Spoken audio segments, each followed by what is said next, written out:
नमस्कार, मेरा नाम पूजा भट्ट है और मैं R&D डिपार्टमेंट में हूँ। आज हम आपको अपने एक नए उत्पाद इलोना के बारे में बताएंगे कि इलोना क्या है, किस तरीके से ये कार्य करता है और इसका उपयोग आप किन किन फसलों में किस किस डोज में कब कर सकते हैं।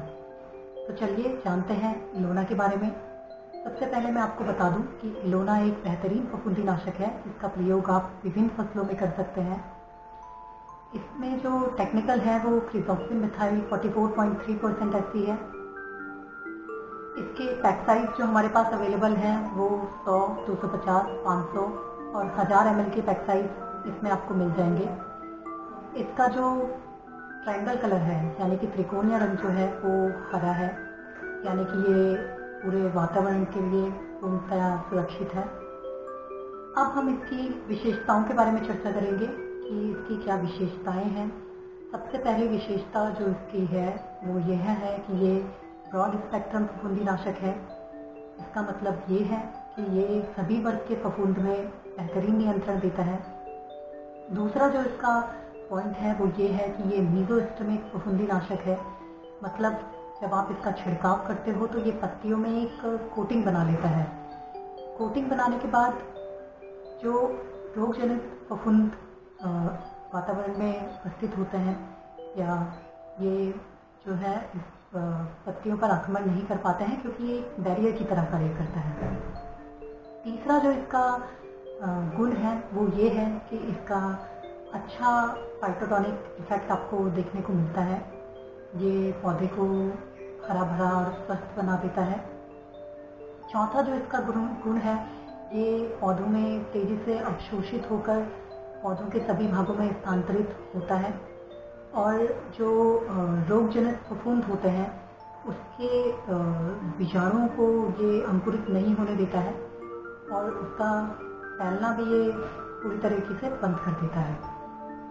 अब इसका जो अन्य जो विशेषता है वो ये है कि इसका उपयोग आप किसी भी फसल में कर सकते हैं। आप अनाज वाली फसल में इसका उपयोग कर सकते हैं, आप दलहन फसलों में इसका उपयोग कर सकते हैं, आप सब्जियों में इसका उपयोग कर सकते हैं और फलों में भी आप इसका उपयोग कर सकते हैं।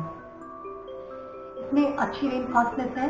अच्छी रेन फास्टनेस का मतलब है कि ये जब वर्षा हो तो उस टाइम पे ये पौधों में जल्दी से अवशोषित होकर वर्षा होने के बाद भी ये अपना कार्य पूरी अच्छी तरीके से करता है और इसका वर्षा का विपरीत प्रभाव नहीं पड़ता है इसकी जो क्रिया है उस पर। ये सभी प्रकार के कीटनाशकों के साथ, फफूंदीनाशकों के साथ और पीजीपीआर के साथ जो है कंपैटिबल है। आप इसका उपयोग इनके साथ भी कर सकते हैं। दूसरा ये जो इसमें जो हमें उपज मिलती है, जो जब हम इसका प्रयोग करते हैं कि उपज जो हमें मिलती है पौधों से वो उच्च गुणवत्ता वाली उपज हमें से प्राप्त होती है। और अब हम इसके बारे में जानेंगे कि ये कार्य कैसे करता है, इसकी क्रियाविधि के बारे में हम जानेंगे। इलोना जो है वो स्ट्रोबिलिन ग्रुप का अंतःप्रवाही फफूंदीनाशक है। इसका उपयोग हम सुरक्षात्मक रूप में और उपचारात्मक रूप में दोनों ही स्थिति में इसका उपयोग कर सकते हैं। सुरक्षात्मक रूप में जब आप इसका उपयोग करें तो ये जो फफूंद के बीजाणु होते हैं उसको ये पौधों पर नहीं अंकुरण होने देता है और अगर आप उपचारात्मक इसका उपयोग करेंगे तो जो बीजाणु हैं अगर ये अंकुरित हो गए हैं तो ये इसको पत्तियों के भीतर फैलने से रोकता है। ये इसका उपचारात्मक उपयोग है। यहाँ जड़ों तथा पत्तियों से तेजी से अवशोषित होता है जिससे ये पूरे पौधों के पार्ट में स्थानांतरित होकर हर जगह पर फफूंद को नियंत्रित करने का कार्य करता है। अब प्रश्न ये है कि हम इसका उपयोग किन किन फसलों में कर सकते हैं। तो मैं आपको बता देती हूँ, इसका उपयोग आप अंगूर में कर सकते हैं, आप इसका उपयोग धान में कर सकते हैं, आप इसका उपयोग मिर्ची में कर सकते हैं, सोयाबीन में कर सकते हैं, आलू में कर सकते हैं, कपास में कर सकते हैं, मक्के और गेहूँ में इसका उपयोग कर सकते हैं। अंगूर में इसका उपयोग आप डाउनी मिल्ड्यू और पाउडरी मिल्ड्यू पे कर सकते हैं। पाउडरी मिल्ड्यू को आप मसनी फफूंद या पाउडरी फफूंद ही कहते हैं। इसको आप 240 से 280 ml प्रति एकड़ की दर से 200 लीटर पानी में घोलकर इसका उपयोग कर सकते हैं। बाकी आप इसका उपयोग धान में शीत लाइट के लिए कर सकते हैं, इसको हम पंचद अंगमारी भी कहते हैं, आप इसमें इसका उपयोग कर सकते हैं। मिर्ची में आप इसका उपयोग पाउडरी फफूंद के लिए या फल सड़न के लिए कर सकते हैं। सोयाबीन में आप इसका उपयोग रतुआ के लिए कर सकते हैं। आलू में अघीती झुलसा, पछीती झुलसा के लिए आप इसका उपयोग कर सकते हैं। मक्के में आप इसका उपयोग टर्सिकम पत्ती झुलसा के लिए कर सकते हैं। इन सभी फसलों में इलोना की डोज जो है वो 200 ml रहेगी, जिसको आप 200 लीटर पानी में घोलकर का छिड़काव कर सकते हैं। इन सभी रोगों में इसका परिणाम अच्छा मिलता है, पर अगर आप बेहतरीन परिणाम पाना चाहते हैं तो आप इसका उपयोग पाउडरी फफूंद में जब आप करते हैं आपको बहुत अच्छे इसमें रिजल्ट मिलते हैं, चाहे वो अंगूर का पाउडरी फफूंद हो या मिर्ची का पाउडरी फफूंद हो। अब यहाँ पर आप देखोगे ये अंगूर का पाउडरी फफूंद है और ये मिर्ची का पाउडरी फफूंद है। मिर्ची के पाउडरी फफूंद में आप देखोगे कि जो उपचारित मिर्ची की पत्तियाँ हैं वहाँ पर जो रोगजनित फफूंद है, पाउडरी फफूंद है, वो बिल्कुल आगे स्प्रेड होना बंद हो गया है, बिल्कुल रुक गया है।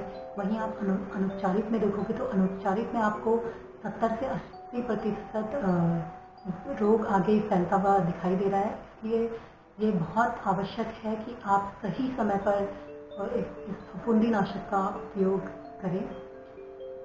इस फफूंदीनाशक का उपयोग आप कब कर सकते हैं ये मैं आपको बताने वाली हूँ।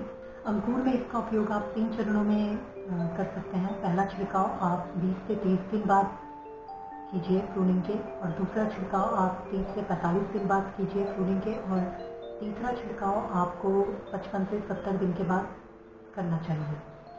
धान में इसका उपयोग आप 3 से 5 लीजन्स यानी कि धब्बे प्रति लीफ प्रति पत्ती बनने पर आप इसका प्रयोग कर सकते हैं। पहला छिड़काव आप बालियाँ निकलने के टाइम पे करें, इससे बालियों में रोग नियंत्रित होने से बालियाँ अच्छी बनेंगी, उसमें दाने अच्छे बनेंगे।